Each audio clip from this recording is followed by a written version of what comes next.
PRP therapy. PRP therapy. You?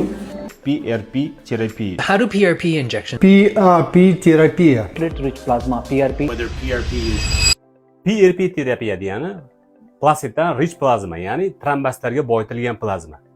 Tushunmadingizmi nima demoqchiligimni? Ana endi buni sodda misolda tushuntiraman. Ko'pincha qishloqlarda enalarimiz qadig'ida oddiy o'zimiz bilgan dokaga suzib naq beradi, zardobi bilan suzma qismini ajratib beradi, to'g'rimi? Xuddi shuni singari ko'ryapsiz. Bu qismi zardobi, bu qismi esa suzmasi. Qadig'ida asosiy kerakli qismi zardobda, qolgan qismlari esa dokan ichida qoladi.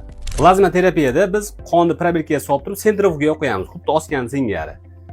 Shunda tepada qonni zardob qismi, pastda esa shakliy elementlar qoladi. Plazma terapiyaning afzalliklari va boshqa muolajalardan farqli va yutuq tomonlaridan biri shuki, uni tarkibida kollagenlar hamda gialuronik kislota, organizm yoshartirish, yangilash, to'qimalarini qayta tiklash xususiyatiga ega bo'lgan mahsulotlar bor.